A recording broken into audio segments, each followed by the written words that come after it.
Hey everyone, and welcome to App Stories. I am Logan Fields, the founder and creative director of The App Guys, and today we have medical millionaire Dave Townsend with us. Dave owned a physical therapy practice for years, almost 2 decades, and then finally decided to add a software in his niche. Dave, thanks for coming on the show. Thank you so much, Logan. Glad to be here.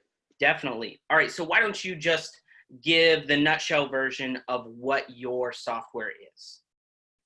Yeah, great. So Switchback Health is a platform for physical therapists to bring physical therapy into the 21st century by giving them a way to take quick video, secure, and have a communications platform so they can do away with paper handouts, confusing stick figures, scribbling things down, generic videos, and the like.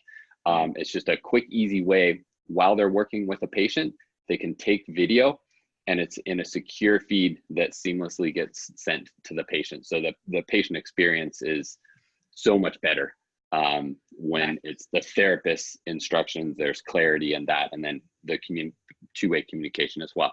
Do you think that this is going to make that switchback over time is going to make the lifetime value of the average client higher? Yeah, no doubt. Yeah, so it's value add for the physical therapist who subscribes to the app and the backend platform, and it's free for the patient. So our model is for the practitioner to pay a monthly membership fee to use the app and the platform, and that's a value add experience essentially for the patient. Love it. By the way, great logo. I don't think people understand how hard it is to take an S logo and make it look original. That's impressive. Thank you. It took a little bit of doing, but it was definitely worth it for sure. I love it, man. Now, what platforms are you guys on? So right now we're on iOS only, and we found that most physical therapists were on iOS, and so we wanted to start with that, gain traction, and then do the Android version. So Android is soon to come, but we wanted to since it was a bootstrap, I self-funded this. I wanted to stay as lean as possible and validate the idea first. I dig it. Yeah, I totally get it. So I'm curious because Apple's doing some interesting stuff. Is Apple taking 30%? No, and we're at a crossroads right now because we were in that first phase. We launched in 2017, and so we decided to have the membership go through switchbackhealth.com, and for the patient and the PT app to be a native app that's free. Got it. Yep. Very cool. That's the way to go on a lot of things. A lot of like the streaming apps, streaming content apps, music, video and stuff, Audible does that to avoid the Apple fees because Apple takes 30%. That's a big bite. Cool. Yeah, I was just curious about that. So why don't you tell us about, I'm curious, how much did it cost you to get this done? How long did it take? What was the development process like for you? Yeah, so the idea process was about a year or two in the making because I still own my physical therapy practice and I still treat patients now. Yeah. And back then in 2016, I was treating patients full time, whereas now I'm 2 days a week. So this idea was just percolating. So I'm treating patients. I got my business going. I got this thing going on the side. And so I was doing prototypes and all that type of stuff. But once we decided to go ahead and do it, and we found the development agency that we were going to use, it took about 10 months from inception to completion, and it was about $60,000 by the time it was done. And that was a native iOS app, web app, and backend database, and it's a HIPAA compliance format. That's kind of really the difference maker is it's seamless and it's secure for physical therapy video sharing. Yep, that makes a lot of sense. I mean, and when people sometimes have really different expectations on timeline and pricing for something like this, the thing is the timeline sounds like it was a little long to me, but let's say 10 months, 60K is not insane. I mean, that's 6K a month, right, somewhere like that, to get stuff done. And there were probably especially at different times, multiple people working on it, getting this done. So that sounds about right.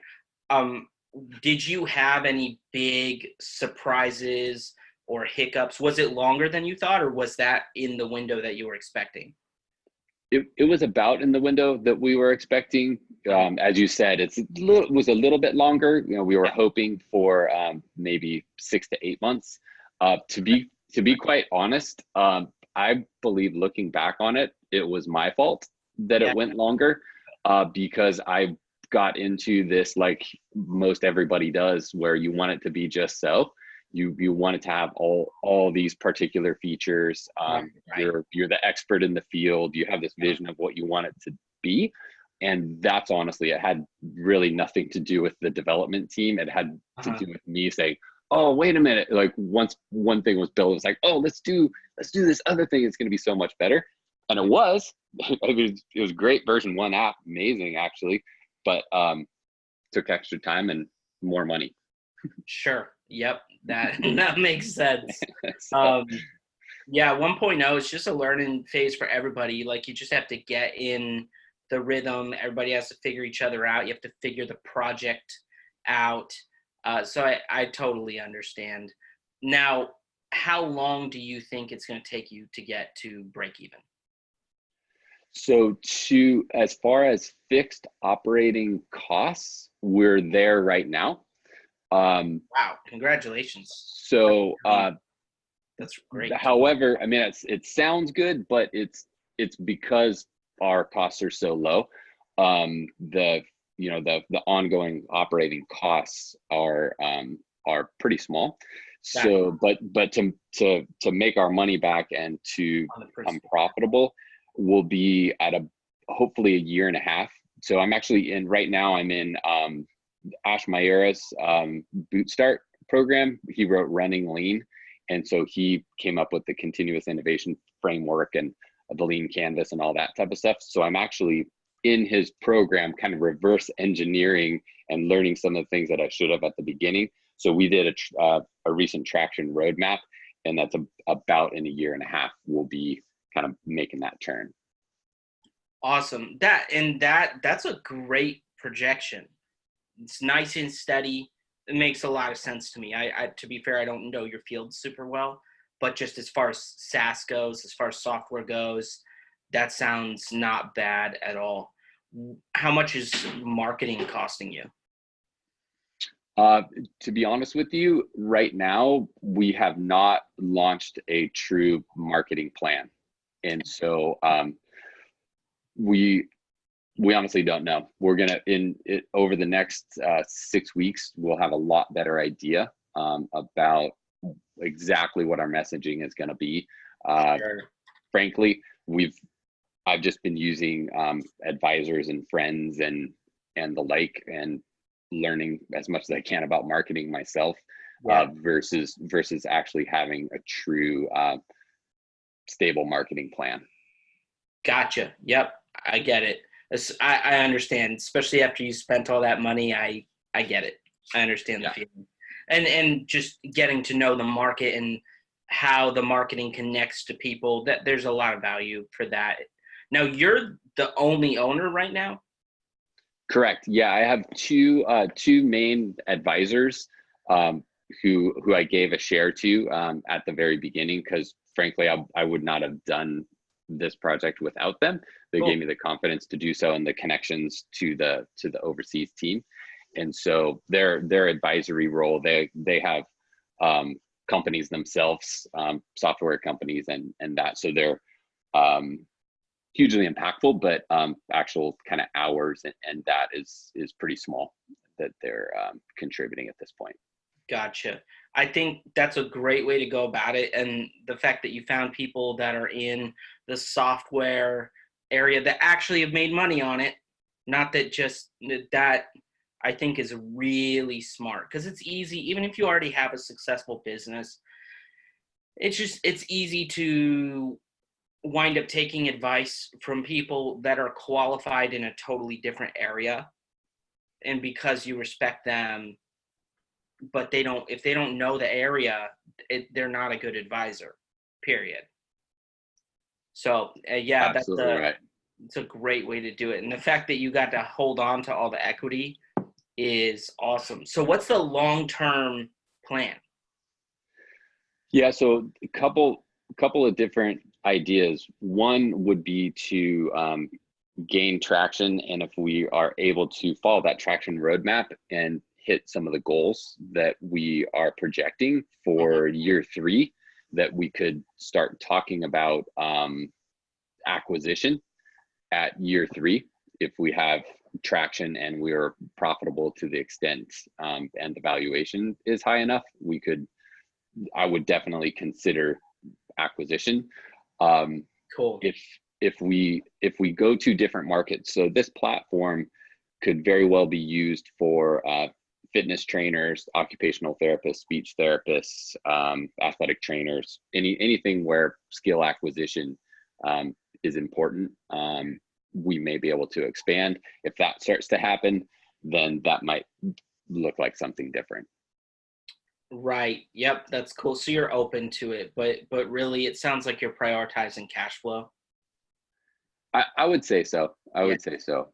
Yeah, and again, I'm a physical therapist by trade, and own my physical therapy practice. So I'm just learning every single day. I'm learning more and more, and Yeah. so that would be maybe my thing to anybody out there that's thinking about doing something, is don't be afraid to go for it if you don't have the skills, because it's quite fun actually learning all of this. It's a little bit scary, but a lot of fun. Yeah. No, and I think the way you're doing things is really smart. I think everyone should do it. Where if you have a good existing business, I'm biased, to be fair. I do own a software agency, but I think people in your position, high income earners who've already built a business, should either add a software in their existing vertical. It adds a new income stream and it expands their existing business, or start a software in a totally different vertical for an income stream. I mean, software is I hesitate to use the word passive. I wish there was a better word, because I think people misunderstand it. Like, something that's passive still takes a lot of nurturing. But you can make software fairly passive, fairly automated. The valuations on software are nuts, because they're, like you said, your operational costs to run it in a business, it's an entire business, are pretty low. Whereas your practice, which has done well, you have to have all of these other highly qualified people. You have to have a place where everybody comes. You have to have it outfitted. You have to have the lights on. You have to have the trash taken out, like all kinds of stuff that you don't have to deal with software. Exactly right. Yeah, and to kind of put it in perspective, the profit margins for my practice is about 20%, and our traction roadmap shows, and I think it's pretty well accepted in the software world, that 80% is not uncommon. Nice. And so it's like, yeah, it's like totally the exact opposite. yeah. And you're exactly right about the passive too, because I was just excited, like, oh yeah, I can build a product and it can just scale and all of that. But the hard work it's exactly the same as any business. You just have to dig in there and do it. Yeah. Yeah, I love it. Well, you know what, before we go, what would you want to tell somebody who, they're like you, right? They have the cash and the time to fund a new software. What do you wish somebody would have told you? What surprised you about this whole process? Yeah, I would say two things. The first thing that I would say is just 100% go for it from the idea perspective. Okay, like flush your idea all the way out in your quote unquote spare time, because if you have a relatively successful business, you're not you don't have a whole lot of extra time, but we can squeeze it out. So in that time, I would say to go through something like Ash Maurya's Lean Canvas and flush out that idea. Talk to people. Don't hide your idea. Tell everybody about it. It's not, there's a million ideas out there. And if you say, oh, I don't want to tell somebody my idea, you won't get the feedback. So just tell everybody that you can about it, Yeah. and solidify your idea. Because one of the mistakes I feel that I made was although I did that to a certain extent, I didn't have a methodology really to validate the idea. I just had a strong gut feeling. And so I kind of did a hybrid. I did a lot of like, hey, I'm just going to make this product and then find enough people to purchase it. Yeah. And so I would have done more diligence before I actually paid money for it to actually get it developed. I would have validated the idea stronger, because I'm doing that right now, but I'm doing it in reverse. So does that kind of make sense? Yes, 100%. Because you can get yourself, because you can have an awesome idea and you can get 50 or 100 or a couple hundred people on it, but that doesn't mean that it's going to be able to scale. Right. You get, once you get a couple of years down the road, you're like, well, wait a minute, this is kind of flatlining. Why is it? Well, maybe the messaging wasn't quite right, or your early adopters, you didn't identify them just quite right. And so that would be another piece of advice, is to flush that out a little further before you put too much money out. That's great advice. I love it. All right, man. Well, thanks so much for being on. Everybody go download Switchback. Take a look. It's a beautiful app. Even if you're not a physical therapist, study good apps. This is a good one to study. What is your website, by the way? It's switchbackhealth.com. Great name. Great domain. Awesome. All right, everyone. Thanks for watching this episode of App Stories. We actually have a service that he could have used called App Ideation, where high-income earners who are ready to create a software can come to us. It's called App Ideation, and we will spend 2 months where we're doing some wireframes, we're doing market research, and we come out with 2 to 3 concepts that might work for you, and together with you, we pick which concept is best. So if you're interested in that, just hit me up and we'll talk timelines, process, all that good stuff. And for more information, go to theappguys.org. Thanks.